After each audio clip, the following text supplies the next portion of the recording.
ओम शांति। आज 6 नवंबर 2022 को हम अव्यक्त बाप दादा के अव्यक्त मधुर महावाक्य सुनेंगे। ये अव्यक्त मधुर महावाक्य अव्यक्त बाप दादा ने 30 नवंबर 1992 को सुनाए थे, जिसमें आज सर्व खजानों के मालिक अपने बच्चों के खजानों की संपन्नता को देख रहे हैं। बाबा कहे इतने अखुट खजाने मिले हैं जो इस जन्म तो क्या अनेक जन्म उसी से भरपूर रहेंगे। खजानों की प्राप्ति है, उसकी संपन्नता बाबा कहे रूहानी नशे के रूप में दिखाई देती है। चलन और चेहरे में वो चमकती है और हर कर्म में वो संपन्नता झलकती है। दुनिया के अंदर किसी के पास विनाशी खजाना है, वो भी सदाकाल के लिए नहीं है, तो भी उनके अंदर एक नशा रहता है। तो बाबा कहे आपको तो कितने अखुट खजाने प्राप्त है। कौन से खजाने प्राप्त है? तो सबसे पहला खजाना है ज्ञान रत्नों का खजाना। और इस ज्ञान रत्नों से क्या प्राप्ति है? तो बाबा कहे मुक्ति और जीवन मुक्ति की प्राप्ति की अनुभूति वर्तमान में भी करते हो और अनेक जन्मों तक भी करते हो। कितने बंधनों से मुक्त है, कितने दुख शांति के कारक विकारों से मुक्त है, जो वर्तमान समय में भी जीवन में रहते मुक्ति का अनुभव कराता है। दूसरा खजाना बाबा कहे योग के द्वारा या याद के द्वारा सर्व शक्तियों का खजाना। तीसरा खजाना है दिव्य गुणों की धारणा का खजाना। धारणा के सब्जेक्ट में कैसे दिव्य गुणों का खजाना हर एक के अंदर है और सेवा द्वारा खुशी का खजाना। पांचवा खजाना बाबा कहे जब संबंध संपर्क में आते हो और संबंध संपर्क में भी जब बहुत सुंदर व्यवहार के माध्यम से अनेकों के साथ ज्ञानयुक्त व्यवहार करते हैं, तो दुआओं का खजाना प्राप्त होता है। बाबा कहे ये दुआओं का खजाना कितना ब्राह्मण जीवन में इसकी आवश्यकता है। बाबा कहे जिसके पास ये दुआओं का खजाना है, उसके सामने विघ्न उनको स्पर्श नहीं कर सकता है। उसके जीवन के अंदर युद्ध समाप्त हो जाती है। और साथ ही साथ बाबा कहे योग युक्त और युक्ति युक्त हर संकल्प वाणी और कर्म में स्वतः दिखाई देती है। इसलिए बाबा कहे ये दुआओं का खजाना वर्तमान समय में जमा करने की आवश्यकता है। लेकिन बाबा ने 3 प्रकार के बच्चे देखे। पहले प्रकार के बच्चे हैं जो दुआओं के खजाने से खाया पिया और मौज किया, बस समाप्त हो गया। दूसरे प्रकार के बच्चे बाबा ने देखे जो खाया पिया मौज किया लेकिन साथ में जमा भी किया। और तीसरे प्रकार के बच्चे बाबा ने देखे जो खाया पिया मौज किया, जमा भी किया, लेकिन बढ़ाया भी और उसको बढ़ाते भी गए। और बढ़ाने की विधि क्या है? तो बाबा ने बताया कि जितना कर्म में उस खजाने का प्रयोग करते जाएंगे, दूसरों को उसका सुख देते जाएंगे, तो उतना सभी से और दुआएं बढ़ती जाएगी। इसलिए उन दुआओं को भी यथार्थ रीति यूज करना है। एक होता है सुनना। बाबा ने अथाह ज्ञान की पॉइंट समय दी है।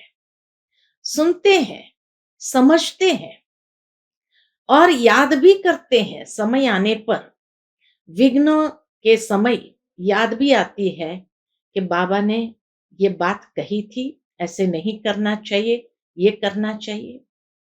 तो सुनने वाले पॉइंट को रिपीट करते हैं, लेकिन जो अपने में समाते हैं, वो उसको समय पर समझदार बन करके, त्रिकालदर्शी स्थिति में स्थित होकर के उसको यूज करते हैं, अर्थात वो खजाना बढ़ता जाता है।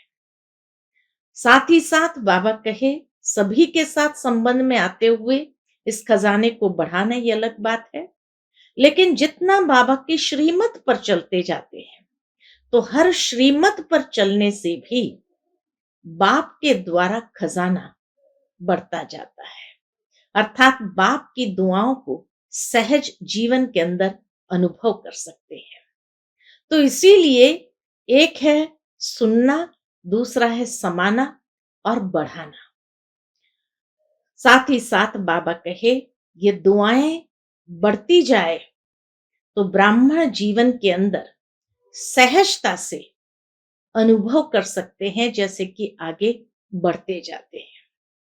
इसलिए बाबा कहे, इन दुआओं को बढ़ाते जाओ। साथ में बाबा ने कहा, समझदार बनकर के उसको यूज करना है। समझदार बनकर के यूज करने का भाव क्या है कि बाबा कहे, सत्य असत्य की समझ प्राप्त है, तीनों कालों के ज्ञान से समझदार बने हुए हैं, यथार्थ अयथार्थ को समझते हैं। तो बाबा कहे, जब ज्ञान के रत्नों को यूज करते हो तो उसको समझदारी के साथ बढ़ाते जाते हैं। फिर बाबा ने बच्चों को कहा कि ये दुआएं प्राप्त करने के लिए विधि दो बात की है, और वो दो बात कौन सी है? एक है शिक्षा, दूसरी है क्षमा। बाबा कहे, कई बार बच्चे शिक्षा देने का कार्य करते रहते हैं, लेकिन क्षमा करना आता नहीं है। शिक्षक बन जाते हैं और शिक्षक बन करके दूसरों को सावधान करते हैं, लेकिन बाबा कहे, जितना आप क्षमा करते जाएंगे तो आपकी क्षमा ही उसके लिए शिक्षा बन जाएगी, और वह भी आपको दुआएं देने लगेगा। अंत में बाबा ने एक बहुत सुंदर बात कही है कि कोई आत्मा कितनी भी क्रोधी क्यों ना हो, लेकिन वो क्रोधी आत्मा भी आपको दुआ देती है। बाबा ने उदाहरण दिया कि जैसे कोई भी पुष्प, जैसे गुलाब का पुष्प है, तो वो खाद जो एकदम गंदी होती है, बदबूदार होती है, उस बदबूदार खाद से भी खुशबू को लेती है और खुशबू चारों ओर फैलाती है। ठीक इसी तरह बाबा कहे, कोई आत्मा कितनी भी क्रोधी हो, लेकिन उसकी ये गंदगी को न देख करके उससे नफरत नहीं करो, लेकिन उससे भी दुआएं प्राप्त करो। उससे दुआएं कैसे प्राप्त करनी होती है? तो बहुत सूक्ष्म बात बाबा ने समझाई है कि जब कोई आत्मा क्रोध करती है, तो मानो वो आपको याद दिलाती है कि मैं तो परवश आत्मा हूं, लेकिन आप तो सर्वशक्तिमान हो। आप मुझे इस परवशता से भी मुक्त करो। आप सर्वशक्तिमान हो, तो यही आपके लिए दुआ हो गई, जो आपको स्मृति दिलाया कि आप सर्वशक्तिमान हो, ये आपके लिए दुआएं हैं। तो इस तरह से बाबा कहे, क्रोधी के ऊपर क्रोध नहीं करना, नफरत नहीं करना, उसको शिक्षा नहीं देना, लेकिन उसको क्षमा करते हुए उसकी वो स्मृति दिलाने की विधि को अपना करके, क्षमा करते हुए उसको भी दुआ में परिवर्तन कर दो। ये दुआएं अंत समय बहुत काम आएगी। तो सुनते हैं आज बाबा के मधुर महावाक्य। ओम शांति। आज के मुरली का टाइटल है सर्व खजानों से संपन्न बनो, दुआएं दो, दुआएं लो। आज सर्व खजानों के मालिक अपने संपन्न बच्चों को देख रहे हैं। हर एक बच्चे को अनेक प्रकार के अविनाशी अखुट खजाने मिले हैं और ऐसे खजाने हैं जो सर्व खजाने अब भी है और आगे भी अनेक जन्म खजानों के साथ रहेंगे। जानते हो कि खजाने कौन से और कितने मिले हैं? खजानों से सदा प्राप्ति होती है। बाबा कहे खजानों से सदा प्राप्ति होती है। खजानों से संपन्न आत्मा सदा भरपूरता के नशे में रहती है। जिसके पास खजाना है तो खजानों से संपन्न आत्मा सदा भरपूरता के नशे में रहती है। संपन्नता की झलक उनके चेहरे में चमकती है और हर कर्म में संपन्नता की झलक स्वतः ही नजर आती है। तो संपन्न आत्मा भरपूरता के नशे में होती है, संपन्नता की झलक उसके चेहरे पर चमकती है और हर कर्म में संपन्नता की झलक स्वतः ही नजर आती है। इस समय के मनुष्यात्माओं को विनाशी खजानों की प्राप्ति है, इसलिए थोड़ा समय नशा रहता है, सदा नहीं रहता है। विनाशी खजाना भी थोड़ा समय उनको नशा दिलाते हैं, लेकिन सदा नहीं रहता। इसलिए दुनिया वाले कहते हैं, क्या कहते हैं? खाली होकर जाना है। कहते हैं ना, खाली हाथ आए थे, खाली होकर जाना है। और आप कहते हो कि भरपूर होकर जाना है, इन खजानों से भरपूर होकर जाना है। आप सबको बाप दादा ने अनेक खजाने दिए हैं। सबसे श्रेष्ठ पहला खजाना कौन सा है? सबसे श्रेष्ठ पहला खजाना है ज्ञान रत्नों का खजाना। सबको ये खजाना मिला है ना? कोई वंचित तो नहीं रह गया है? पूछते बाबा कि सबको ये खजाना मिला है ना? कोई वंचित तो नहीं रह गया है ना? इस ज्ञान रत्न के खजाने से विशेष क्या प्राप्ति कर रहे हो? इस खजाने से वर्तमान समय में क्या प्राप्ति होती है? ज्ञान खजाने द्वारा इस समय भी मुक्ति, जीवन मुक्ति की अनुभूति कर रहे हैं। बाबा कहे इस ज्ञान खजाने द्वारा इस समय भी मुक्ति, जीवन मुक्ति की अनुभूति कर रहे हो। मुक्ति धाम में जाएंगे, वह जीवन मुक्त देव पद प्राप्त करेंगे। ये तो भविष्य की बात हुई, लेकिन अभी भी मुक्त जीवन का अनुभव कर रहे हैं। अभी भी मुक्त जीवन का अनुभव कर रहे हैं। कितनी बातों से मुक्त हो मालूम है? जो भी दुख और अशांति के कारण है, उनसे मुक्त हुए हो कि अभी मुक्त होना है। दुख अशांति का मुख्य कारण है विकार, कमजोरियां। तो बाबा कहे उनसे मुक्त हुए हो कि अभी मुक्त होना है। अभी कोई विकार नहीं आता, मुक्त हो गए। अगर आता भी है तो विजयी बन जाते हो ना। अगर कोई विकार आता भी है तो सहजता से विजयी बन जाते हो ना। तो कितनी बातों से मुक्त हो गए हो। लौकिक जीवन और अलौकिक जीवन, दोनों को बाबा कहे कंपेयर करो। लौकिक जीवन और अलौकिक जीवन दोनों को साथ रखो तो कितना अंतर दिखाई देता है। तो अभी मुक्ति की प्राप्ति की है और जीवन मुक्ति भी अनुभव कर रहे हो। अभी भी मुक्ति की प्राप्ति और जीवन मुक्ति भी अनुभव कर रहे हो। अनेक व्यर्थ और विकल्प विकर्मों से मुक्त बनना, यही जीवन मुक्त अवस्था है। वर्तमान में अनेक व्यर्थ विकल्प विकर्मों से मुक्त बनना, यही वर्तमान में जीवन मुक्त अवस्था है। कितने बंधनों से मुक्त हुए हो? चित्र में दिखाते हैं ना, ये प्रदर्शनी के चित्र में दिखाते हैं एक मनुष्य को अनेक प्रकार की रस्सियां बंधी हुई है। तो बाबा भी याद दिलाते हैं कि चित्र में दिखाते हो ना, कितने बंधनों की रस्सियां मनुष्य आत्मा को बंधी हुई है। ये किसका चित्र है? आप तो वह नहीं हो ना, आप तो मुक्त हो ना। तो जीवन में रहते जीवन मुक्त हो गए, तो ज्ञान के खजाने से विशेष मुक्ति, जीवन मुक्ति की प्राप्ति का अनुभव कर रहे हैं।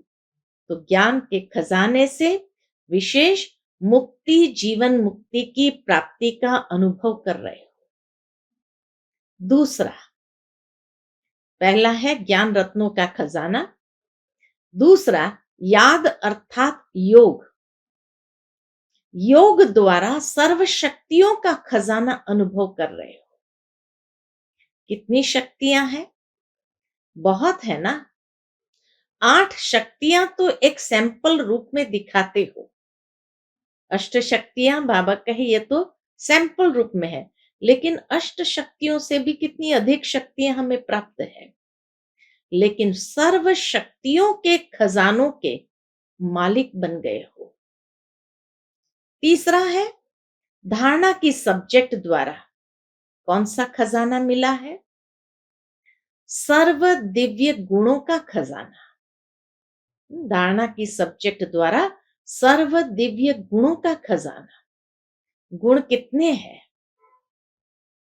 गुण कितने हैं? बहुत है ना। तो सर्व गुणों का खजाना, हर गुण की, हर शक्ति की विशेषता कितनी बड़ी है। हर ज्ञान रत्न की महिमा कितनी बड़ी है। बाबा कहे हर गुण, हर शक्ति की विशेषता कितनी है, और हर ज्ञान रत्न कहो, गुण रत्न कहो, उसकी महिमा कितनी बड़ी है। चौथी बात, सेवा द्वारा सदा खुशी के खजाने की अनुभूति करते हो। सेवा जितनी करते जाते तो खुशी की अनुभूति होती है। तो बाबा कहे सेवा द्वारा सदा खुशी के खजाने की अनुभूति करते हो। जो सेवा करते हो उससे विशेष क्या अनुभव होता है? खुशी होती है ना। तो सबसे बड़ा खजाना है अविनाशी खुशी। अविनाशी खुशी। तो खुशी का खजाना सहज स्वतः प्राप्त होता है।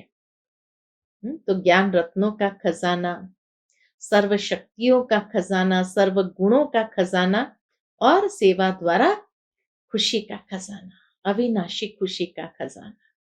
बाबा कहे सहज स्वतः प्राप्त होता है। पांचवा, संबंध संपर्क द्वारा ब्राह्मण परिवार के भी संपर्क में आते हो, सेवा के भी संबंध में आते हो। तो संबंध संपर्क द्वारा कौन सा खजाना मिलता है? संबंध संपर्क द्वारा बाबा पूछते हैं कौन सा खजाना मिलता है? सर्व की दुआओं का खजाना मिलता है।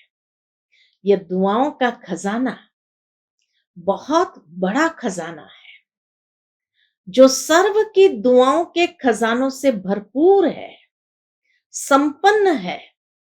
उसको कभी भी पुरुषार्थ में मेहनत नहीं करनी पड़ती है।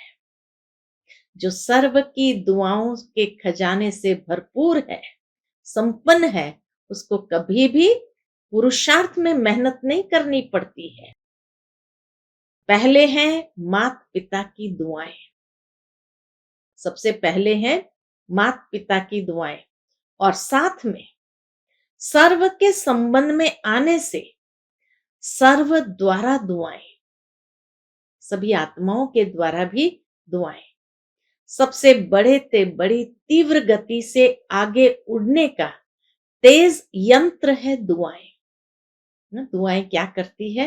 एक तो पुरुषार्थ में मेहनत होने नहीं देती है, दूसरा तीव्र गति से आगे उड़ने का तेज यंत्र है दुआएं। जैसे साइंस का सबसे बड़े ते बड़ा तीव्र गति का रॉकेट है, लेकिन दुआओं का रॉकेट उससे भी श्रेष्ठ है। और क्या होता है? दुआएं दुआओं की शक्ति और क्या करती है? विघ्न जरा भी स्पर्श नहीं करेगा, विघ्न प्रूफ बन जाते, युद्ध नहीं करनी पड़ती, सहज योग युक्त युक्ति युक्त हर कर्म बोल संकल्प स्वतः ही बन जाते हैं। ऐसा ये दुआओं का खजाना है। तो दुआएं क्या क्या करती है? एक तो पुरुषार्थ में मेहनत नहीं करने देती है, सबसे तीव्र गति से उड़ने का तेज यंत्र है दुआएं। फिर बाबा कहे विघ्न कोई भी स्पर्श नहीं करेगा, विघ्न प्रूफ बन जाते हैं, युद्ध नहीं करनी पड़ती है, सहज योग युक्त युक्ति युक्त हर कर्म बोल संकल्प स्वतः बन जाते हैं। ऐसा यह दुआओं का खजाना है। सबसे बड़ा खजाना इस संगम युग के समय का खजाना है। छठा खजाना है समय का खजाना। वैसे खजाने तो बहुत है, लेकिन जो खजाने सुनाए, सिर्फ इन खजानों को भी अपने अंदर समाने की शक्ति धारण करो।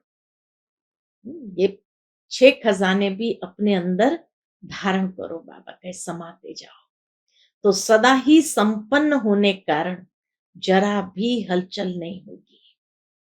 हलचल तब होती है जब खाली है। भरपूर आत्मा कभी हिलेगी नहीं। तो इन खजानों को चेक करो कि सर्व खजाने स्वयं में समाये हैं। इन सभी खजानों से भरपूर हो, व कोई में भरपूर हो, कोई में थोड़ा अभी भरपूर होना है। बाबा कहे चेक करो, खजाने मिले तो सभी को है ना, एक द्वारा एक जैसे खजाने सभी को मिले हैं, अलग अलग तो नहीं बांटा है ना। बाबा ने खजाना अलग अलग तो नहीं बांटा है ना, एक को लाख दूसरे को करोड़ दिया हो, ऐसे तो नहीं है ना। लेकिन एक है सिर्फ लेने वाले, जो मिलता है लेते भी है, लेकिन मिला और खाया पिया, मौज किया और खत्म किया। 3 प्रकार के बच्चे बाबा ने देखे। तो पहले हैं, एक है सिर्फ लेने वाले, जो मिलता है लेते हैं, लेकिन मिला और खाया पिया, मौज किया और खत्म किया। दूसरे हैं जो मिले हुए खजाने को जमा करते हैं, खाया पिया, मौज भी किया और जमा भी किया। और तीसरे हैं जमा भी किया, खाया पिया भी, लेकिन मिले हुए खजाने को और बढ़ाते जाते हैं। बाप के खजाने को अपना खजाना बनाए बढ़ाते जाते। तो देखना है कि मैं कौन हूं। पहले नंबर वाला हूं, खाया पिया और खत्म किया। दूसरे नंबर वाला, खाया पिया भी और जमा भी किया। व तीसरे नंबर वाला कि बाप के खजाने को अपना बनाए, बढ़ाया, जमा भी किया। जितना खजाने को अभी बढ़ाएंगे कैसे, उसकी विधि बाबा बताते हैं। जितना खजाने को स्व के कार्य में या अन्य की सेवा के कार्य में यूज करते हो, उतना खजाना बढ़ता है। जितना खजाने को स्व के कार्य में या अन्य की सेवा के कार्य में यूज करते हो, उतना खजाना बढ़ता है। खजाना बढ़ाने की चाबी है कौन सी? खजाने को बढ़ाने की चाबी है यूज करना, यथार्थ दिशा में उसको यूज करना। पहले अपने प्रति, जैसे ज्ञान के एक एक रत्न, मिसाल देते हैं बाबा, जैसे ज्ञान के एक एक रत्न को समय पर अगर स्व प्रति यूज करते हो तो खजाना यूज करने से अनुभवी बनते जाते हैं। इस तरह से बढ़ता है। अनुभवी बने ना तो खत्म नहीं हुआ, बढ़ता है। जो खजाने की प्राप्ति है वह जीवन में अनुभव की अथॉरिटी बन जाते हैं। तो अथॉरिटी का खजाना ऐड जमा हो जाता है, अनुभव की अथॉरिटी बन जाते हैं। इसलिए बाबा कहे जो खजाने की प्राप्ति है वह जीवन में अनुभव की अथॉरिटी बन जाती है। तो अथॉरिटी का खजाना ऐड हो जाता है तो बढ़ गया ना। सिर्फ सुनना और बात है। सुनना माना लेना नहीं, समाना और समय पर कार्य में लगाना, यह है लेना। तो दो टाइप के बच्चे इसमें भी है, एक है सिर्फ सुनने वाले, दूसरे हैं स्वयं में समाना और समय पर उसको कार्य में लगाने वाले, यह लेना। सुनने वाले क्या करते हैं और समाने वाले क्या करते हैं, दोनों में महान अंतर है। अब बाबा उस अंतर को स्पष्ट करते हैं। सुनने वाले का बाप दादा दृश्य देखते हैं तो मुस्कुराते हैं। बाबा को भी हंसी आ जाती है ऐसे बच्चों को देख करके। सुनने वाले समय पर परिस्थिति प्रमाण व विघ्न प्रमाण, समस्या प्रमाण पॉइंट को याद करते हैं। परिस्थिति प्रमाण, विघ्न प्रमाण, समस्या प्रमाण पॉइंट को याद करते हैं कि बाप दादा ने इस विघ्न को पार करने के लिए ये पॉइंट्स दी है, ऐसे करना है, ऐसा नहीं करना है। रिपीट करते हैं, याद करते रहते हैं।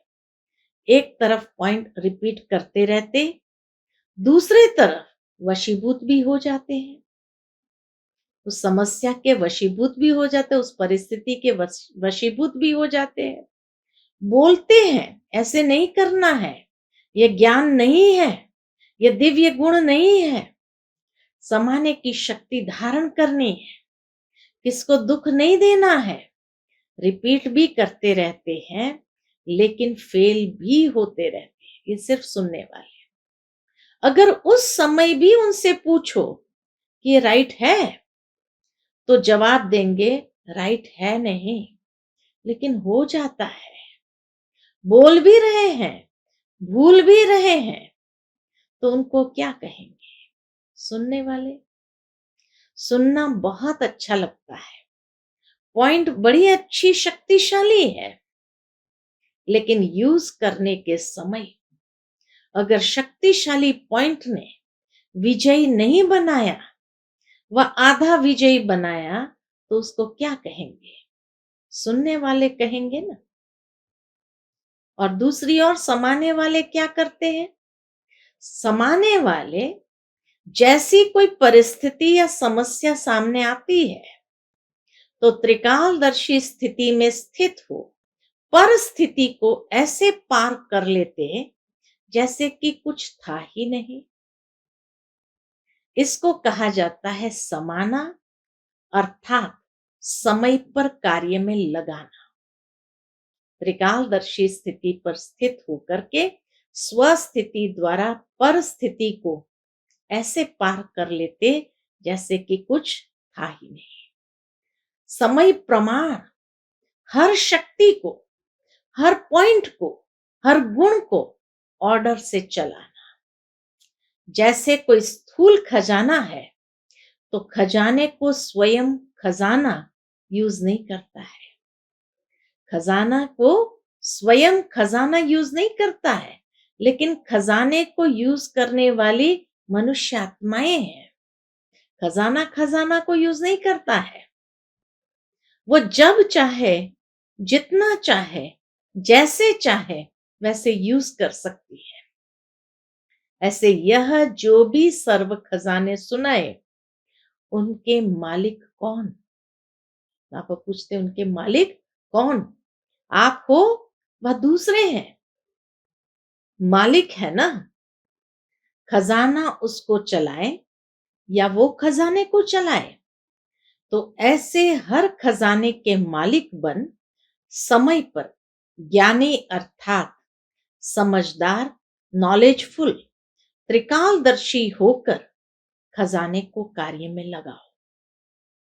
ऐसे नहीं कि समय आने पर ऑर्डर करो सहन शक्ति को और कार्य पूरा हो जाए फिर सहन शक्ति आए। समाने की शक्ति जिस समय जिस विधि से चाहिए उस समय अपना कार्य करे। ऐसे नहीं समाया तो सही लेकिन थोड़ा थोड़ा फिर भी मुख से निकल गया। आधा घंटा समाया और 1 सेकंड समाने के बजाय बोल दिया, तो इसको क्या कहेंगे? खजाने के मालिक व गुलाम? पूछते बाबा, इसको क्या कहेंगे? अगर वो शक्तियां कार्य में नहीं आती है तो उसको क्या कहेंगे? खजाने के मालिक व गुलाम। सर्व शक्तियां बाप के अधिकार का खजाना है, वर्षा है, जन्म सिद्ध अधिकार है। हाँ, सर्व शक्तियों का जो खजाना है, बाबा कहे ये बाप के अधिकार का खजाना है, वर्षा है, जन्म सिद्ध अधिकार है। तो जन्म सिद्ध अधिकार का कितना नशा होता है। छोटा सा मिसाल देते हैं बाबा, छोटा सा राजकुमार होगा, क्या खजाने हैं उसका पता भी नहीं होगा कि उसके राजा के पास, पिता के पास क्या खजाना है, उसका पता भी नहीं होगा। लेकिन थोड़ा ही स्मृति में आने से कितना नशा रहता है, मैं राजा का बच्चा हूं। तो ये मालिकपन का नशा है ना। तो खजानों को कार्य में लगाओ। कार्य में कम लगाते हो। बाबा जब ऊपर से देखते हैं तो क्या देखते हैं? कार्य में कम लगाते हो, खुश रहते हो, भरपूर है, सब मिला है, लेकिन कार्य में लगाना, उससे स्वयं को भी प्राप्ति कराना। कार्य में लगाने से स्वयं को भी प्राप्ति कराना और दूसरों को भी प्राप्ति कराना, इसमें नंबरवार बन जाते हो। नहीं तो नंबर क्यों बने? जब देने वाला भी एक है, देता भी सबको एक रस है, फिर नंबर क्यों? तो बाप दादा ने देखा, क्या देखा? खजाने तो बहुत मिले हैं, भरपूर भी सभी है, लेकिन भरपूरता का लाभ नहीं लेते। जैसे लौकिक में भी कईयों को धन से आनंद या लाभ प्राप्त करने का तरीका आता है और कोई के पास होगा भी बहुत धन, लेकिन यूज करने का तरीका नहीं आता, इसलिए होते हुए भी जैसे कि नहीं है, होते हुए भी जैसे कि नहीं है। तो अंडरलाइन क्या करना है? आज की मुरली के हिसाब से अंडरलाइन क्या करना है? सिर्फ सुनने वाले नहीं बनो, यूज करने की विधि से अब भी सिद्धि को प्राप्त करो और अनेक जन्मों की सदगति प्राप्त करो। यूज करने की विधि से अब भी सिद्धि को प्राप्त करो और अनेक जन्मों की सदगति प्राप्त करो। दिव्य गुण भी बाप का वर्षा है, तो प्राप्त हुए वर्षे को कार्य में लगाना क्या मुश्किल है? ऑर्डर करो। ऑर्डर करना नहीं आता है, मालिक को ही ऑर्डर करना आता है, कमजोर को ऑर्डर करना नहीं आता। वह सोचेगा कहूं व नहीं कहूं, पता नहीं मदद मिलेगी व नहीं मिलेगी। कमजोर होगा, वो संकोच करेगा, कहूं नहीं कहूं, पता नहीं मदद मिलेगी व नहीं मिलेगी। अपना खजाना है ना, स्मृति दिलाते बाबा, अपना खजाना है ना, बाप का खजाना अपना खजाना है या बाप का है और हमारा नहीं है। बाप ने किस लिए दिया? अपना बनाने के लिए दिया या सिर्फ देखकर खुश होने के लिए दिया? कर्म में लगाने के लिए मिला है। कर्म में लगाने के लिए मिला है।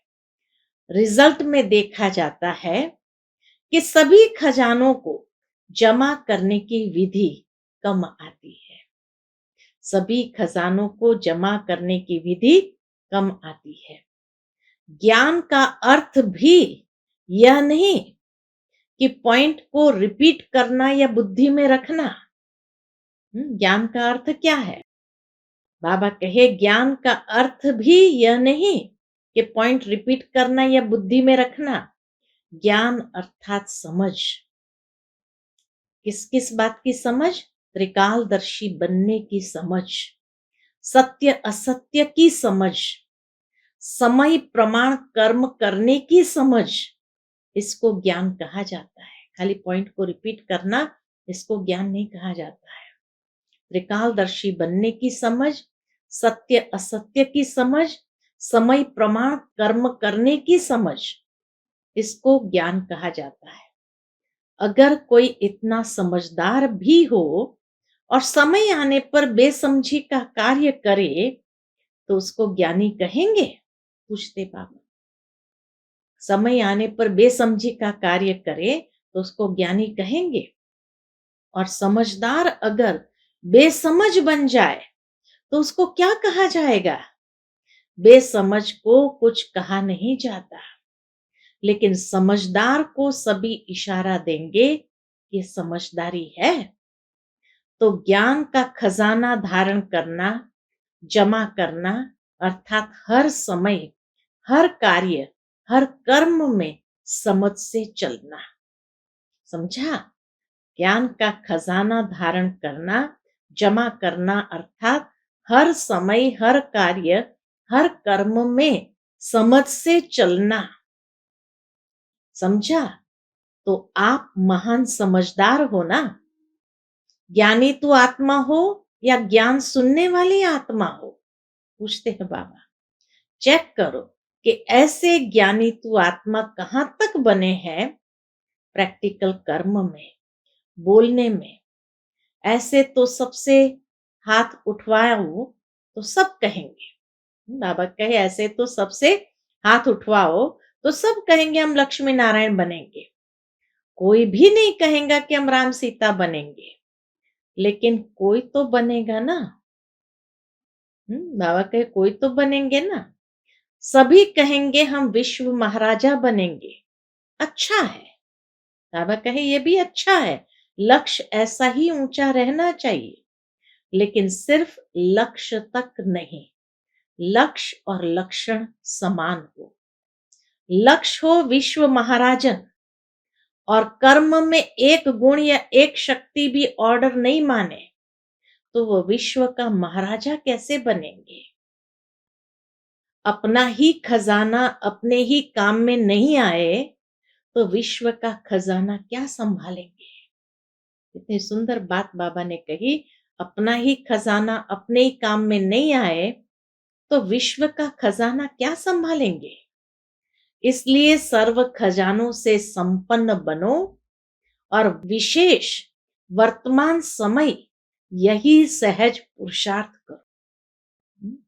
सर्व खजानों से संपन्न बनो और विशेष वर्तमान समय यही सहज पुरुषार्थ करो कि सर्व से, बाप दादा से हर समय दुआएं लेते रहे। दुआएं किसको मिलती है? जो संतुष्ट रह सबको संतुष्ट करे। किसको मिलती है दुआएं? जो संतुष्ट रह सबको संतुष्ट करे। जहां संतुष्टता होगी वहां दुआएं होंगी। और कुछ भी नहीं आता हो तो कोई बात नहीं। भाषण करना नहीं आता है, कोई बात नहीं। सर्व गुण धारण करने में मेहनत लगती है, सर्व शक्तियों को कंट्रोल करने में मेहनत लगती हो, उसको भी छोड़ दो। लेकिन एक बात ये धारण करो कि दुआएं सबको देनी है और दुआएं लेनी है। इसमें कोई मेहनत नहीं करनी पड़ेगी। करके देखो। एक दिन बाबा एग्जाम्पल देते हैं एक दिन अमृत वेले से लेकर रात तक यही कार्य करो। दुआएं देनी है, दुआएं लेनी है। और फिर रात को चार्ट चेक करो, सहज पुरुषार्थ रहा या मेहनत रही। और कुछ भी नहीं करो, लेकिन दुआएं दो और दुआएं लो, इसमें सब आ जाएगा। दिव्य गुण, शक्तियां आपे ही आ जाएंगी। कोई आपको दुख दे तो भी आपको दुआएं देनी है। कोई आपको दुख दे तो भी आपको दुआएं देनी है। तो सहन शक्ति, समाने की शक्ति होगी ना, विकसित हो जाएगी। सहनशीलता का गुण होगा ना, अंडरस्टूड है। दुआएं लेना और दुआएं देना, यह बीज है। इसमें झाड़ स्वतः ही समाया हुआ है। सर्व खजानों का झाड़ स्वतः समाया हुआ है। इसकी विधि है 2 शब्द, याद रखो। बाबा कहे सिर्फ 2 शब्द याद रखो, दुआएं देना और दुआएं लेना। उसकी विधि है, सिर्फ 2 शब्द याद रखो। कौन से? एक है शिक्षा और दूसरी है क्षमा, रहम। एक है शिक्षा और दूसरी है क्षमा, रहम। तो शिक्षा देने की कोशिश बहुत करते हो, क्षमा करना नहीं आता। तो क्षमा करनी है, क्षमा करना ही शिक्षा देना हो जाएगा। क्षमा करना ही शिक्षा देना हो जाएगा। शिक्षा देते हो तो क्षमा भूल जाते हो, लेकिन क्षमा करेंगे तो शिक्षा स्वतः आ जाएगी। क्षमा करेंगे तो उसमें शिक्षा स्वतः आ जाएगी। शिक्षक बनना बहुत सहज है। सप्ताह कोर्स के बाद ही शिक्षक बन जाते हैं। तो क्षमा करनी है, रहम दिल बनना है, सिर्फ शिक्षक नहीं बनना है। दोनों का बैलेंस रखना है। यानी क्षमा में ही शिक्षा समाई हुई है। क्षमा करेंगे अभी से, ये संस्कार धारण करेंगे, तभी दुआएं दे सकेंगे। क्षमा किया तो दुआएं देना सहज हो जाएगा। और अभी से दुआएं देने का संस्कार पक्का करेंगे, तभी आपके जड़ चित्रों से भी दुआएं लेते रहेंगे। चित्रों के सामने जाकर क्या कहते हैं? देवताओं के मंदिर में जाकर देवताओं की मूर्ति के सामने क्या कहते हैं? दुआ करो, मर्सी करो, रहम दो।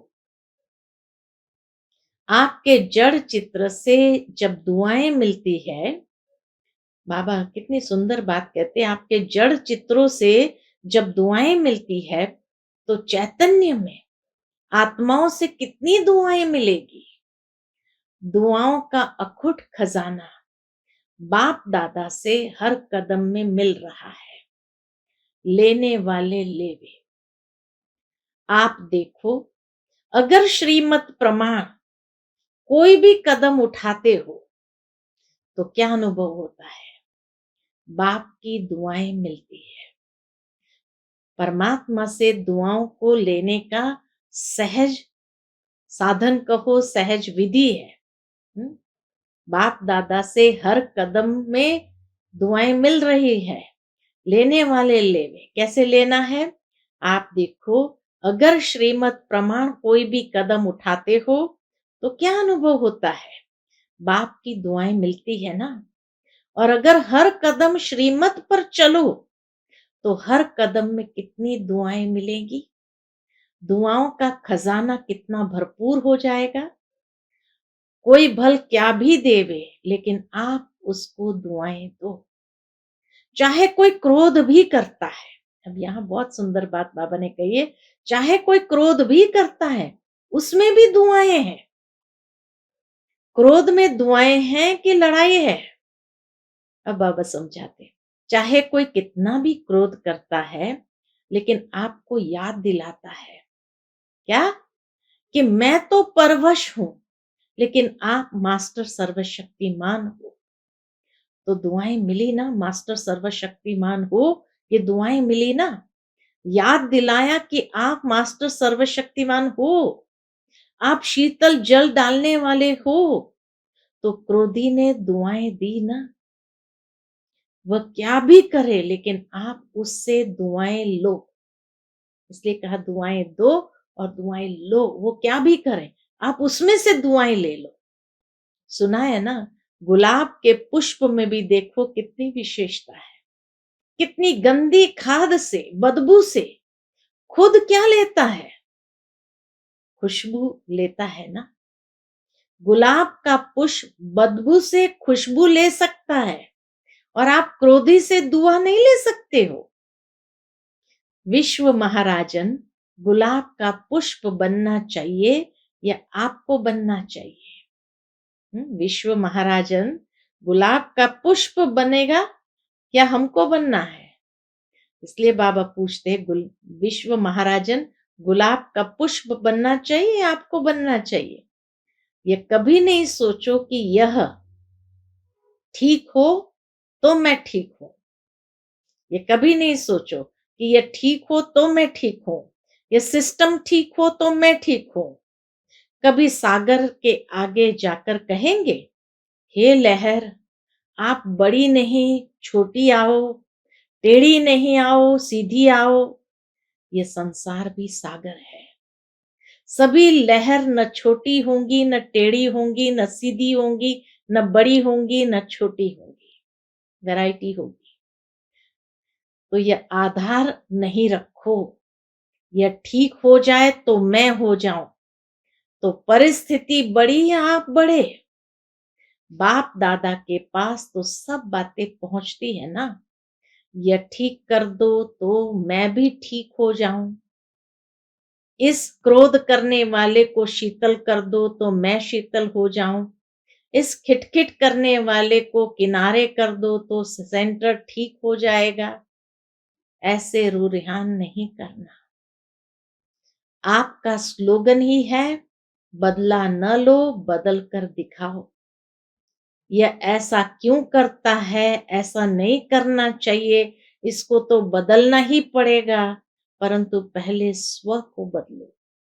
स्व परिवर्तन से विश्व परिवर्तन व अन्य का परिवर्तन, या अन्य के परिवर्तन से स्व परिवर्तन है। स्लोगन रॉन्ग तो नहीं बना दिया है, क्या करेंगे?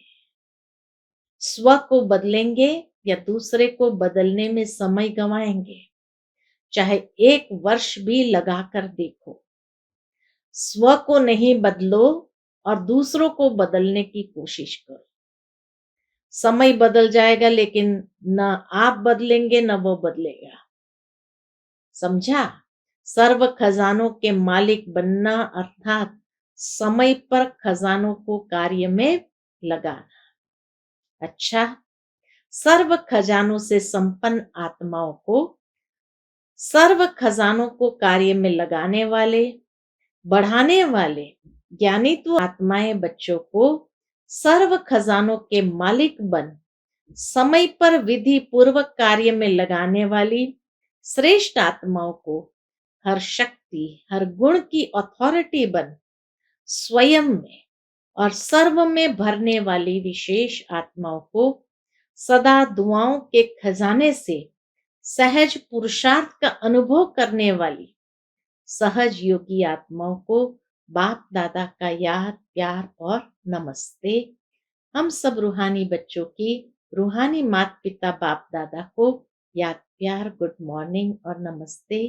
नमस्ते, शुक्रिया बाबा, शुक्रिया।